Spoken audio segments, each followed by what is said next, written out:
that works. Hey everybody, it's Jamie Casarda here from Holistic Pet Mentor, and I have my beautiful friend Tabitha. Say hi, Tabitha. Hi. We're doing two different cameras, two different videos on two different places. So. Yeah, so she's got her live going on her page called Punny Oil Mom, right? Mm-hmm. And then I'm live here on Holistic Pet Mentor. So if you're watching this back on the replay, thanks for watching. I had some requests on how to make fermented veggies for your dog.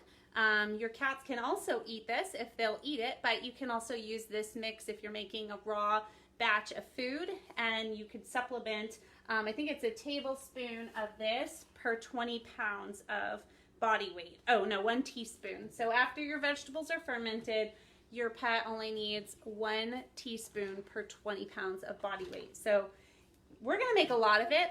I'm actually making my fermented vegetables for my own gut health. I love fermented vegetables. It's great for us people to eat. And Tabitha is making her specifically for her dog. So this is going to be interesting trying to do the camera. So bear with us. There she's going. She's mixing hers up. She used a food processor to chop up her vegetables. And then what I did is I added a little bit of her sea salt. You want to use pink Himalayan sea salt. And then we put some over top of the veggies. And she's starting that process of having the cell walls break down by squishing the vegetables, those chopped up vegetables, with the salt. The salt is going to help prevent bad bacteria and mold from growing. Okay, so we want to actually promote the growth of the lactobacillus. That's what that's the type of bacteria that's mostly on vegetables. You probably, hopefully you knew that your veggies should have a protective layer of bacteria living on them. And then we're gonna hope that our bacteria is on there and that we're promoting that growth. Now, what can inhibit that?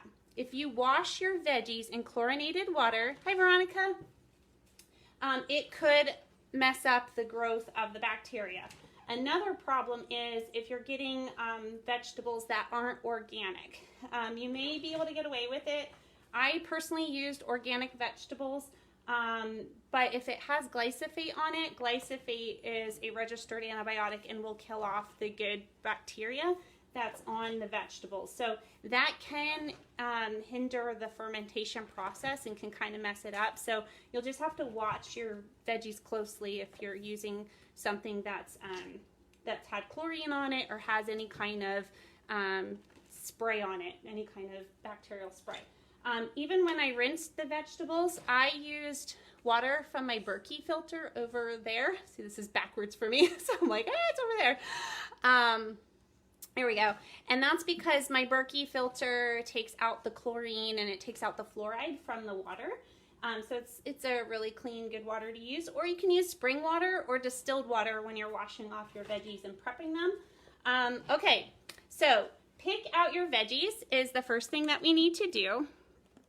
I'll show you, I chopped mine. I don't have a food processor. For those of you who don't have a food processor, no big deal. Oh, you want it on me now? I figured I might as well. Sorry, this is live, so you guys are just going to have to... Hi, Debbie. Bear with us as we work out how we're going to do this. So we're doing the best we can. Do I need to keep going? That's pretty good. Okay. That's pretty good. All right, so I did mine. I hand chopped mine. I did not use a food processor. This is what mine looks like right now. I chopped it about an hour ago, and I used purple cabbage because purple cabbage, hello, it's great. It's full of great antioxidants. And did you know purple cabbage, if you juice it, is actually really good for those of us who have any kind of digestive issues or intestinal inflammation. So purple cabbage has nutrients in there that actually are very healing to your lower GI tract. So I highly encourage getting some purple cabbage in your diet if you have any kind of digestive issues. And of course, green cabbage is really good for us too. Okay, no problem, Debbie. All right, so I used a mix of green and purple cabbage. I also used parsley, and this is also good for your dogs. Parsley is really great for our kidneys and our filtering organs, and it has some really good nutrients in it as well. I use cranberries because cranberries are really good for kidney health. and they're full of antioxidants. And cranberries are going to have some natural sugar in there. And that natural sugar is going to be great for the bacteria. It's going to help feed the bacteria and allow it to grow. I have some celery. Did you know you can ferment celery? It's really high in vitamin C. I like to add celery for the crunch. I also have some orange, yellow, and red peppers. So I have those chopped up in there. So am I missing? Oh, carrots. I did chop up some carrots in there. So those are also great to ferment. Perfect for a dog as well. Also, your cat can eat this, okay?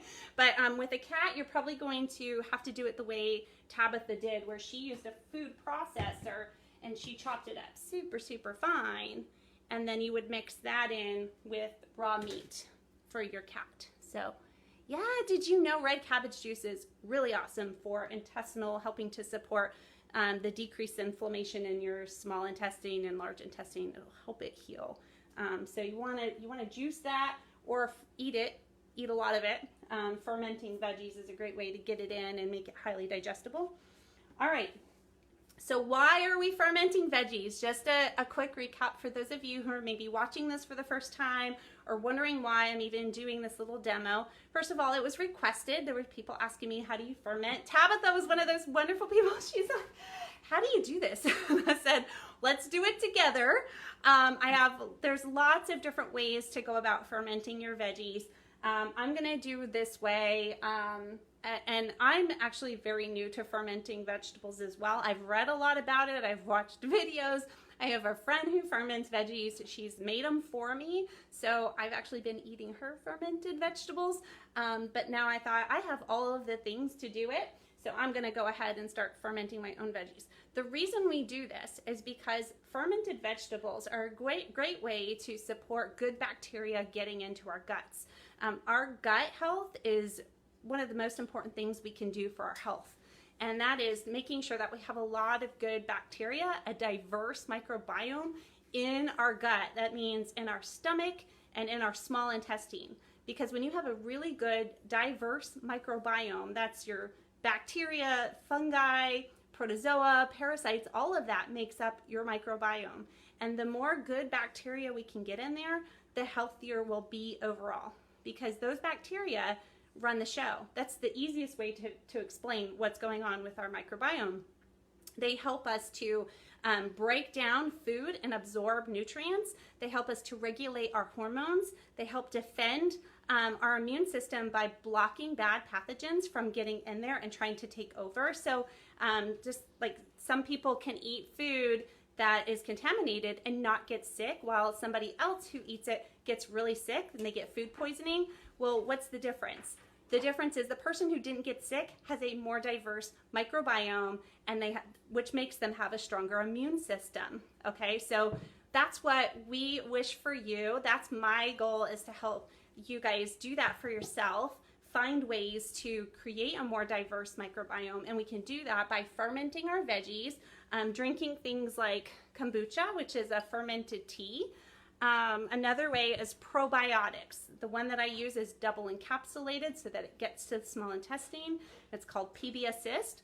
Our dogs can also have PB Assist, and it's great for us. I take mine twice a day. Our kids can also have a probiotic supplement, and they can eat fermented veggies. You can also use kefir, right? That's fermented milk. You can drink raw milk. Raw goat's milk is fantastic. So I'm just trying to think of all the ways we can get good probiotics into our gut. So if I missed any, go ahead and put it in the comments. If you're like, hey, Jamie, you forgot about this way, go ahead, add it in there, because I can't remember everything, right? I try.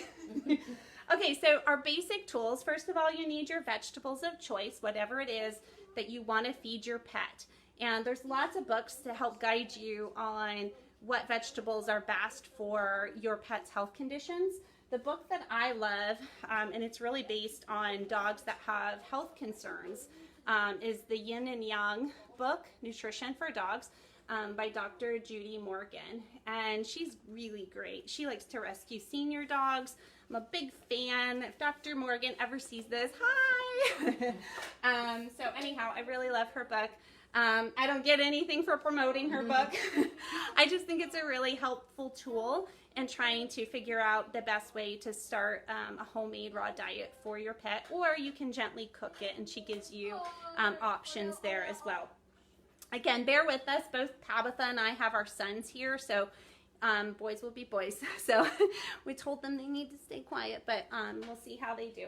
All right, so the tools we need, now you understand why we're doing the fermented veggies. Another reason is we want the dogs to absorb as much as the nutrition from the vegetables as they can possibly get.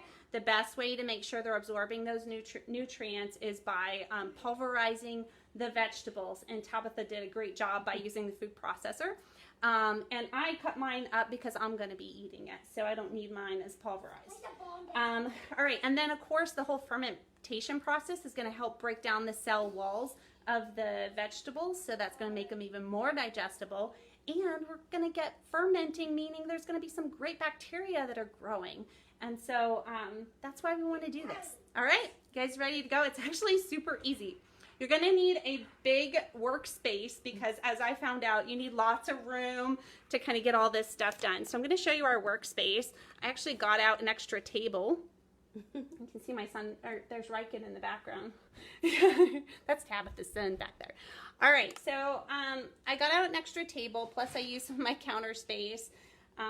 Let's see. First thing, there's a couple different ways to get started. You're going to need either a half-gallon, I'm starting with a half-gallon glass jar. You want to use glass and not plastic, okay? Very important that we don't use plastic when fermenting our veggies. You want to use glass, okay? Because we don't want any of the plastic chemicals to get in to the food, right? And plastic holds bacteria, so it can have bad bacteria kind of embedded in it, so we don't want that. We want to use glass because this is really easy to clean and it ferments better in glass. So Tabitha has a gallon jar here, so she's ready to go to make a huge batch for Daisy, her senior black lab. All right, so first thing we did is we chopped up the veggies, we put a little bit of sea salt in, we squished it around to start making some juice in there. You can see mine's getting juicy already. You can let that sit after you do that for about an hour. You probably want to cover it. I did have mine covered. All right, also some helpful tools. You want to have something to weigh down your veggies in the brine, okay? I'm using glass weights. These are actually fermenting. I bought this as part of a kit, and these are weights that you can use for fermenting. They're easy to clean. They're glass, so they'll just sit down on top of the vegetables to help keep them down in the liquid.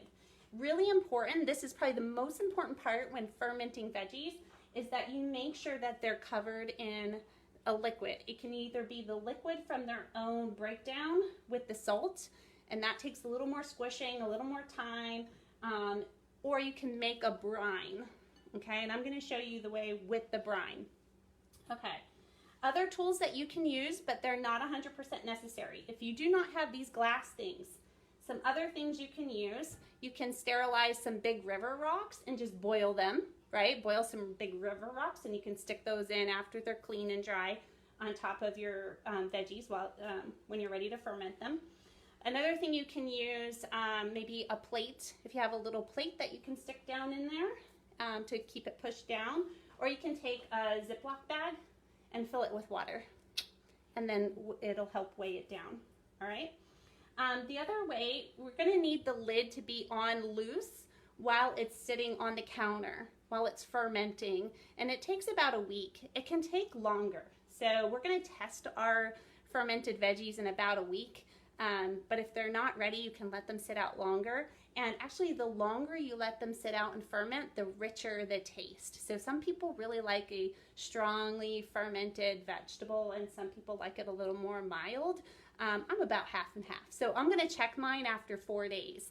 And then after I taste test it, if I think it needs to go a little bit longer, I'm gonna go ahead and let it sit out for a couple more days, okay? All right. So different ways you can do that. You can either do a loose lid. You can use something like a cheesecloth. You can actually take the outside part of your cabbage. You can take the leaves from your cabbage, like when you're peeling off those leaves, And you can actually take them and put them over the top as the lid and like take some rubber bands and tie them down. So I've seen that too. All right. What I did, I got all fancy and I got these fermenting jar lids, and they have a special system where it takes out the oxygen and keeps the carbon dioxide in, all right? Because this is going to be an anaerobic environment, meaning we don't want oxygen in there, and we want the vegetables and the bacteria are going to be fermenting, so they're going to release oxygen. So we want that oxygen to come out, and they're going to have carbon dioxide in there. They're actually going to use that carbon dioxide to ferment. So that's what we're trying to do there. And with this system, this locking system, it comes with a pump. So after a couple days of fermenting, I will actually, after 4 days, I don't have to do anything with this lid except put it on, okay? After 4 days, when I test this, that's a big chance of contamination. So it's really important for you to know this too. When you test your ferment, you don't want to get mold in here. This is the concern. We don't want to create any kind of mold. So we're going to be real careful when we take out our vegetables, and then we're going to put our lid back on when we're done. And then we want to try to suck out some of that, that oxygen, okay? So I'll suck it out like this, and when I push it back down, it doesn't push any air in. It only sucks it out. So you only want a couple pumps when you do that, because you don't want it too pressurized, obviously, or it'll come flying off. Right? All right, so that's that. Another thing you may need is something to tamp down your vegetables under the brine. So if you see those vegetables coming up over the brine at any time, you need to get that lid off and push this down and get the weights on there to hold your vegetables down. Anything that's sticking up over the brine is going to be more susceptible to mold, and it's not going to ferment as well. It's not going to ferment properly. So you want to make sure it's under that brine. Okay. How do we make a brine? So Tabitha asked me this question. What the heck's a brine? What's the brine? Okay. There's different ways to make a brine. So, all right. You can purchase little packets of starter bacteria of lactobacillus. You can, and they're dried bacteria, and basically you're bringing them back to life by sticking them in some water and some salt. You can also puree some cabbage and get that brine started that way. That's one way of making a brine. You don't have to buy bacteria, okay? If you're using organic vegetables and you're really careful not to wash with chlorinated water, your vegetables should already have some bacteria on them, and that's what we want to promote. We want that good, healthy bacteria that's already on your vegetables to grow, okay? So this is how I made my brine. This is Tabitha's starting brine, and what I did is I put 2 teaspoons of the pink Himalayan salt. Really important that you use this kind of salt, okay? It's just that pink, coarse Himalayan salt. She got hers in a little grinder. Okay, so you take 2 teaspoons of that, and then you mix it with spring water or distilled water, or I used my Berkey filter, okay? And you mix that together. And I already did 2 cups. You need 4 cups of water for every 2 teaspoons of your distilled or filtered or spring water. Do not use tap water, okay? Hi, Sibs. Hi, Wendy. Hi, Caroline. Glad you guys are here. Well, somebody's still here. Bear with us, okay? So there's the start of your brine. You're going to need that to set for a little bit while you're preparing the vegetables, but then you can add in up to 4 cloves of garlic. Yes, you can even use this for your dogs, okay? You don't have to use garlic. You can use garlic, okay? You can also use ginger. So I don't have any ginger, so I'm not using ginger today. So I'm using 4 cloves of garlic, and I already made my brine. This is Tabitha's. It's going to set a while. We're going to let her set. Okay. And here here's my brine. Okay, so I used garlic, 4 cups of water, and 2 teaspoons of the sea salt. Okay, so that's ready to go. All right. All right, next thing is we're going to transfer our veggies into our glass container. You got to do that next. So bear with me. This should be interesting. You ready for this? Like large funnel or something. Yeah, I know. I'm like, oh, how am I going to do this? You guys ready for a fun show? Hi, Beady. I am going to attempt to transfer my veggies into this glass jar. Or no? No, You said I that? don't know. I don't know if you need a funnel. I honestly don't know. But meanwhile, my brine has been sitting for a while. I have my brine ready to go. And when I say brine, all it is a mix of the salt, 2 teaspoons of salt, 4 cups of clean water, not chlorinated. It needs to be distilled spring water or filtered water, okay? I use mine from the Berkey because it takes out chlorine. And then I added some garlic. You can also add some ginger, some ground up ginger. And if you want, you can buy a packet of starter cultures. All right, so that gets you all cut up, Birdie, to that part. And Beady, there's Beady here, there's Birdie here, there's Sibs. I love all the names. You guys have some unique names. All right. So I got my starter veggies here, and I am not adding any additional cultures. I did not buy any. I'm just going to let whatever bacteria is on the outside of the veggies do their thing. All right, now you're not going to want to fill this up the whole way. You want to leave a couple inches at the top. I'm going to make sure you do that. But I'm doing quite a bit. I'm probably going to do two jars of this. All right. And again, I started with, for those of you who just hopped on, I started with parsley. I chopped up parsley. I chopped up red cabbage. I chopped up green cabbage. I have chopped peppers in here. I used orange, yellow, and red peppers. I used sliced carrots. I also have cranberries, and I decided to use the cranberries because they give a natural sugar to feed the bacteria. I also have celery in here, so you can experiment with your veggies. You don't have to use that. You can use broccoli. Tabitha used broccoli in hers. She used parsley, carrots, cranberries, and green cabbage. And radishes. Radishes are really good to ferment too.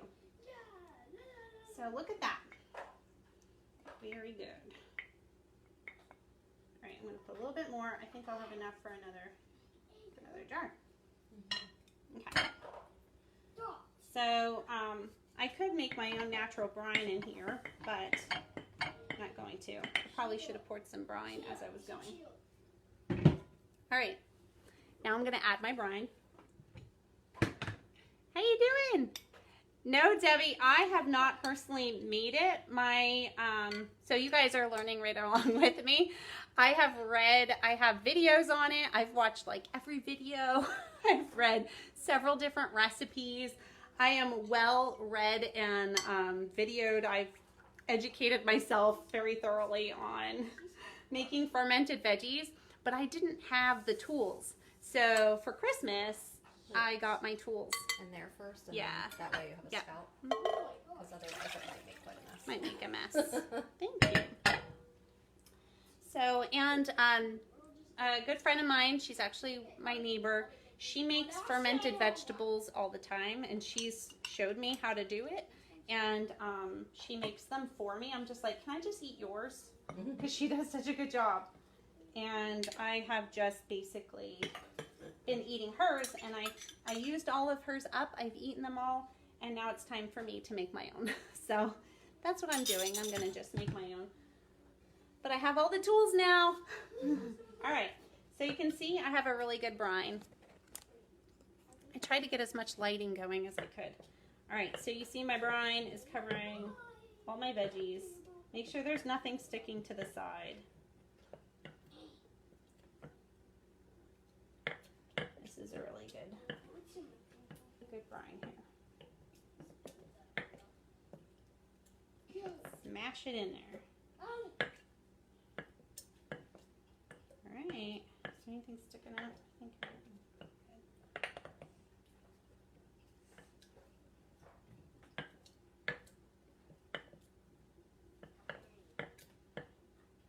now you're gonna let this sit on your counter for, up to a week. You can let it sit longer if you need to before you taste it. You need it to be at room temperature. In the winter, this may take longer. I'll just warn you guys. If your house is kind of cold like mine, it could take longer to ferment these veggies on the counter. Should not be in sunlight when it's fermenting. It needs to be in the darker part. So I'm going to put it like in the corner where the sun's not shining directly on my counter. And I'll check it in about 4 days. But the house ideally would be between 70 and 80 degrees. So that's the ideal fermenting temperature, and no direct sunlight. Dark is better because sunlight can kill the bacteria, which we don't want that. Oh, and here's a really cool thing. After this ferments and you get it to the right texture that you want, the right taste, then you can just put a normal lid on your jar and refrigerate it, and it will drastically slow down the fermenting process, and it can last up to a year in your refrigerator. You can even freeze it if you need it to last longer than that, if you're making gigantic, huge batches, okay? Or if you're mixing it in with a raw food diet and you're using the whole meat and bones and organs and you're blending it all together, it'll last for up to a year in your freezer if you're like vacuum sealing it. So, all right. Well, let's see how this goes. I don't know if I'll need 2 of them or if one will do. Let's see. I think one's going to be all I can. Yeah. Come on.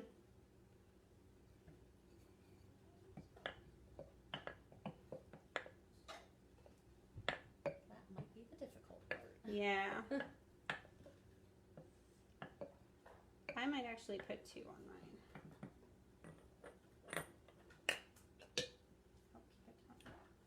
I see some of the cranberries kind of floating out. All right. That's pretty good. Easy, right? Okay, so you just put this lid on and then you set it on the counter. All right. All right, so what we'll do is I'm going to work on Tabitha's now, but that's it. Will it smell? Yes, so Deb, when you're fermenting, yes, there'll be a smell. And it's not a bad smell. It's like cabbage, fermented cabbage smell. It's not going to smell bad while it's sitting on your counter. It's when you open it up after it's fermented, there should be like a sauerkraut smell. So, and it'll taste kind of sour, kind of tart, and I love it. I think it tastes great. If you like pickles, it's kind of like that pickly taste. But no, and it's salty. The salt is going to help draw out the moisture from the vegetables and help break down that cell wall. But most importantly, the salt is what is the preservative. It's the way you can naturally preserve those vegetables. So that's what's going to make it have that really long shelf life. So it's really great to be eating the fermented veggies, over the winter when they're not in season, where you can buy them fresh. So, all right. Yes, I will let you all know how this turns out. This is my first time making it myself. And trust me, I've been researching how to do this because I wanted to get it right for over a year. Just like, okay, I'm ready to make my own fermented veggies. Okay, what do I do? So I've been reading about it a million times. Anytime I start something new, I just want to make sure I'm really ready. I was like that when I started essential oils. I studied them every night. I listened to videos. I read books on them. And then I felt comfortable in like teaching others and applying them to my kids and using them on my pets. So that was 5 years ago. And since then, I've really ventured out into, okay, essential oils, these oils from the plants are so wonderful. They work so amazing. Actually, sometimes I'm like, these are magical. There's so much more that I must be missing. Like, there's so many other natural options that we can use.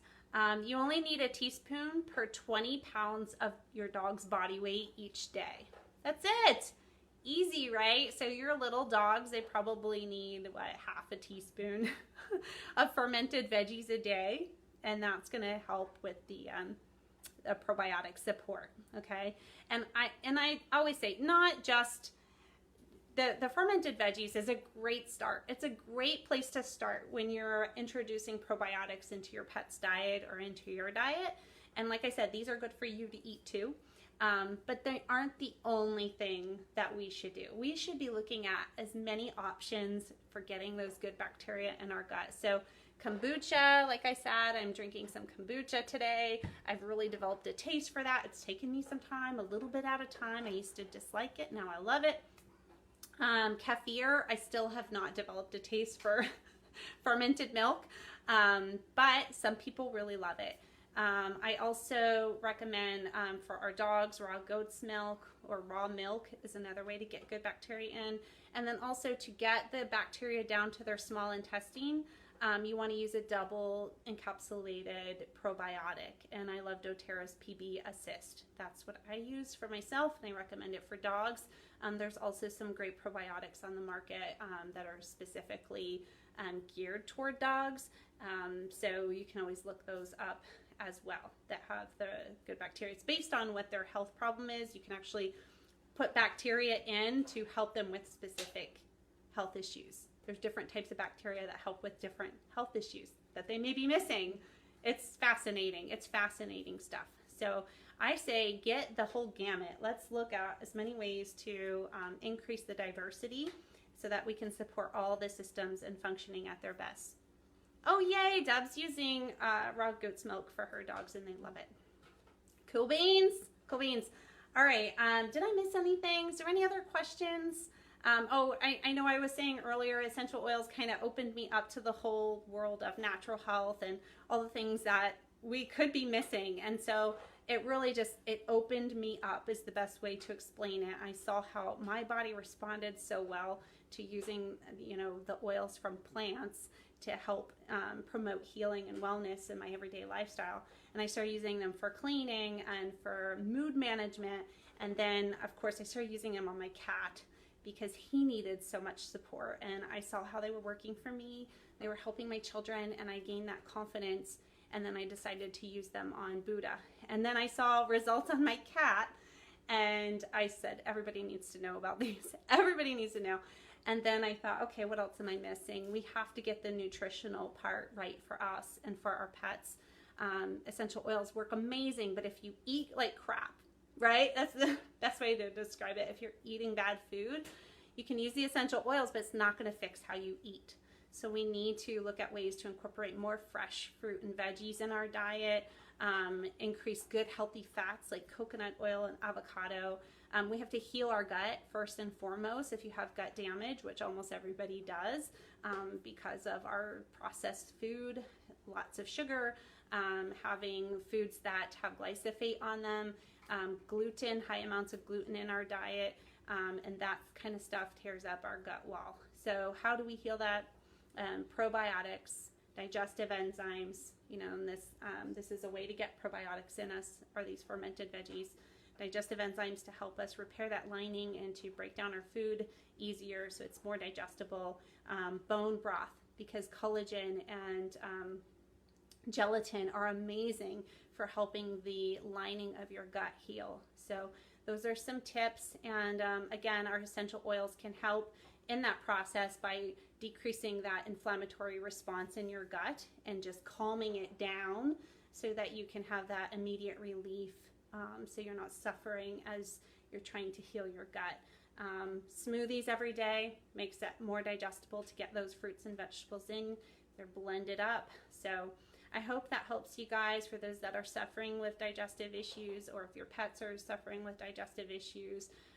This video is really geared towards you, and for those of you who aren't, start doing these things now. Don't wait until you're sick. I wish I would have known this 25 years ago.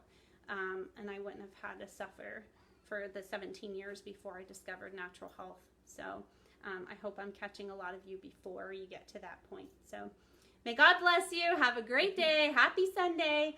And we'll see you again later. All right.